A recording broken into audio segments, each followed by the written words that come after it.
Hello दोस्तों, PS class में आपका स्वागत है। आज अपन इंडिया जीके के बहुत ही महत्वपूर्ण प्रश्न लेके फिर से हाजिर हो गए हैं। अगर आपने पहले वाले वीडियोस नहीं देखे हैं तो वो भी जाके जरूर देखिएगा। सारे के सारे इंपॉर्टेंट क्वेश्चंस हैं और बार बार जैसे क्वेश्चंस एग्जाम्स में पूछे जा रहे हैं वैसे ही क्वेश्चन अपन करने का प्रयास कर रहे हैं।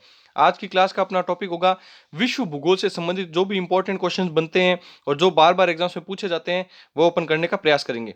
तो क्लास शुरू करते हैं। उगते हुए सूर्य का देश किसे कहा जाता है? वेरी इंपॉर्टेंट क्वेश्चन लगा लीजिएगा। उगते हुए सूरज का देश किसे कहा जाता है?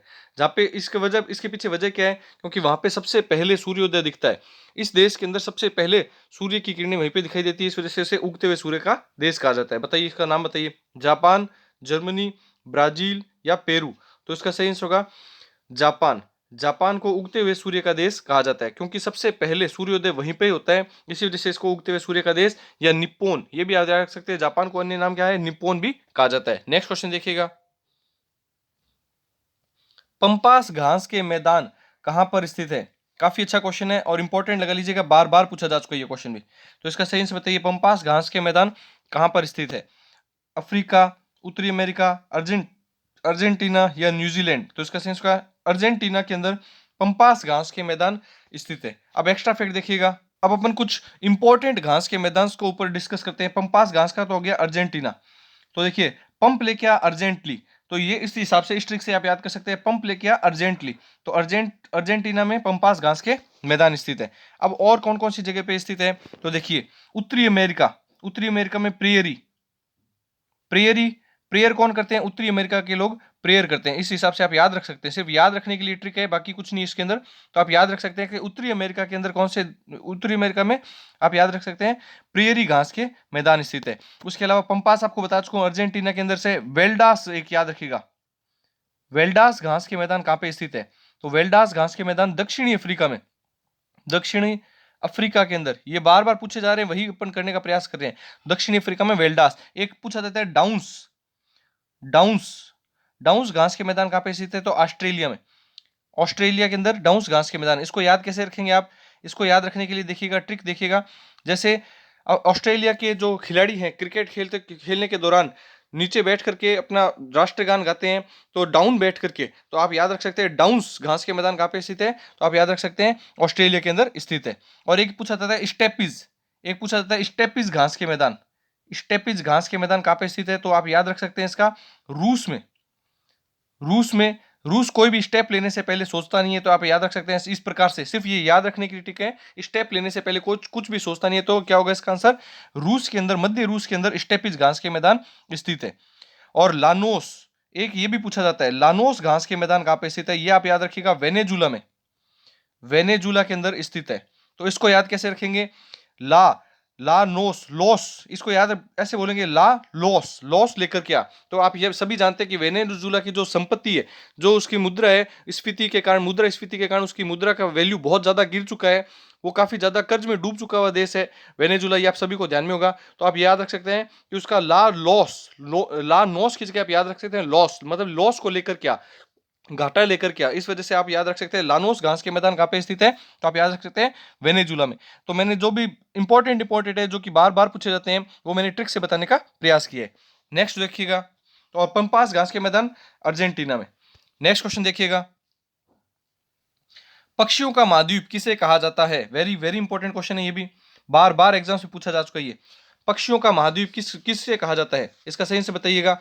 दक्षिणी अमेरिका, उत्तरी अमेरिका, ऑस्ट्रेलिया या अफ्रीका? तो इसका सही आंसर क्या होगा? तो इसका सही आंसर होगा दक्षिणी अमेरिका को पक्षियों का महाद्वीप कहा जाता है। क्यों कहा जाता है? क्योंकि दक्षिणी अमेरिका के अंदर आप सभी जानते हैं अमेजोन के जंगल है, अमेजोन के जंगल स्थित है, जो कि ब्राजील देश में पड़ते हैं। जो कि कहां पे पड़ते हैं? ब्राजील देश के अंदर पड़ते हैं। अमेजोन के जंगल ब्राजील देश के अंदर स्थित है। इसी वजह से इसे पक्षियों का महाद्वीप या पक्षियों का स्वर्ग भी कहा जाता है, क्योंकि अमेजोन का जंगल सबसे घना जंगल है, पृथ्वी के ऊपर स्थित सबसे घना जंगल। और इसे पृथ्वी के फेफड़े के रूप में भी जाना जाता है। पृथ्वी के फेफड़ों के रूप में किसे जाना जाता है? अमेजोन जंगल को। सबसे ज्यादा जैव विविधता भी इसी जंगलों में पाई जाती है और सबसे घने जंगलों के रूप में अमेजोन के जंगल जाने जाते हैं। सबसे ज्यादा पक्षियों की प्रजातियां इसी जंगल में देखने को मिली है।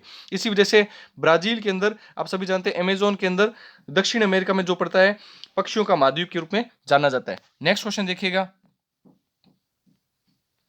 सबसे बड़ा महासागर कौन सा है, सॉरी, सबसे बड़ा महासागर कौन सा है? अटलांटिक महासागर, प्रशांत महासागर, हिंद महासागर या आर्कटिक महासागर? तो इसका सही आंसर क्या होगा? इसका सही आंसर होगा प्रशांत महासागर सबसे बड़ा महासागर है। अब एक्स्ट्रा फैक्ट देखिएगा, प्रशांत महासागर के अंदर आप सभी जानते हैं मेरियाना ग्रंथ स्थित है। मेरियाना ग्रंथ स्थित है, जो कि कहा जाता है कि सबसे गहरा, मतलब सबसे गहराई में अगर अपन कहीं पे जा पाए हैं पृथ्वी में आज तक, तो इस मेरियाना ग्रंथ के माध्यम से ही जा पाए हैं। लगभग 11 किलोमीटर के आसपास होगा वो, तो 11 किलोमीटर के आसपास नीचे पृथ्वी की गहराई तक जा पाए हैं, उसका नाम दिया गया मेरियाना ग्रंथ। सबसे गहरा ग्रंथ कौन सा है? मेरियाना ग्रंथ है, और जो कि कहाँ पे स्थित है? प्रशांत महासागर के अंदर स्थित है। और सबसे बड़ा महासागर भी कौन सा है? तो आप याद रखिएगा, प्रशांत महासागर सबसे बड़ा महासागर है। नेक्स्ट क्वेश्चन देखिएगा, रूस के सामूहिक फॉर्म या खेत क्या कहलाते हैं? वेरी वेरी इंपॉर्टेंट है ये भी। रूस के सामूहिक फॉर्म या खेत क्या कहलाते हैं? पेरू, लेब्राडोर, सॉरी ये इसमें सारे के सारे मिसप्रिंट हो चुके हैं इसमें जो भी ऑप्शंस है, तो मैं इसका सीधा आंसर ही आपको बता देता हूं। ये सारे मिसप्रिंट हो चुके हैं, इसके अंदर जो ऑप्शंस है वो सारे गलत हैं। तो आप सीधा याद रखिएगा, रूस के सामूहिक फॉर्म या खेत क्या कहलाते हैं? तो उसका आप यहां से कॉल खोज क्या कहा जाता है? उनको कॉल खोज कहा जाता है। सीधा आंसर याद रखिएगा, कॉल खोज। रूस के सामूहिक फॉर्म या खेत को क्या कहा जाता है? कॉल खोज कहा जाता है। इसका सही आंसर होगा कॉल खोज। ये सारे ऑप्शंस इसमें गलत प्रिंट हो चुके हैं। नेक्स्ट क्वेश्चन देखिएगा, सबसे छोटा व उथला महासागर कौन सा है? वेरी वेरी इंपॉर्टेंट क्वेश्चन लगा लीजिए इसको भी। सबसे छोटा व उथला हुआ महासागर कौन सा है? अटलांटिक महासागर, हिंद महासागर, प्रशांत महासागर या अटलांटिक महासागर? आर्कटिक और अटलांटिक, तो इसका सही होगा आर्कटिक महासागर सबसे छोटा महासागर है। अटलांटिक तो ध्रुवों के ऊपर स्थित है, तो इसका सही होगा आर्कटिक महासागर सबसे छोटा महासागर स्थित है। और सबसे उथला महासागर मतलब सबसे छिछला महासागर भी यही है। नेक्स्ट क्वेश्चन देखिएगा, सबसे लंबी जल संधि है, वेरी वेरी इंपॉर्टेंट है ये भी, स्टार लगा लीजिए इस क्वेश्चन को, बहुत बार पूछा जा चुका है ये क्वेश्चन भी। सबसे लंबी जल संधि कौन सी है? पाक जल डमरू संधि, मलक्का जल संधि, जिब्राल्टर जल संधि या होर्मुज जल संधि? तो इसका सही होगा मलक्का जल संधि सबसे लंबी जल संधि है। अब एक्स्ट्रा फैक्ट देखिएगा इसका कि कहां से कहां तक है। मलक्का जल संधि आप ध्यान रखिएगा, ये शुरू होती है मलेशिया से, मलेशिया से होकर के सुमात्रा द्वीप, मलेशिया से होकर के सुमात्रा द्वीप का जो बीच का भाग है, सुमात्रा द्वीप के जो बीच का भाग है वह मलक्का जल संधि के रूप में जाना जाता है। तो मलक्का जल संधि सबसे लंबी जल संधि है, जो कि मलेशिया से लेकर के सुमात्रा द्वीप तक का भाग मलक्का जल संधि के अंतर्गत आता है। ये आपको ध्यान रखना है। नेक्स्ट क्वेश्चन देखिएगा, फ्यूजियामा किस देश का ज्वालामुखी है? वेरी वेरी इंपॉर्टेंट लगा लीजिएगा, और ये सक्रिय ज्वालामुखी है, ये भी आपको ध्यान रखना है। फ्यूजियामा किस देश का ज्वालामुखी है? इटली का, तंजानिया का, दक्षिण अमेरिका या जापान? तो इसका सही होगा जापान का।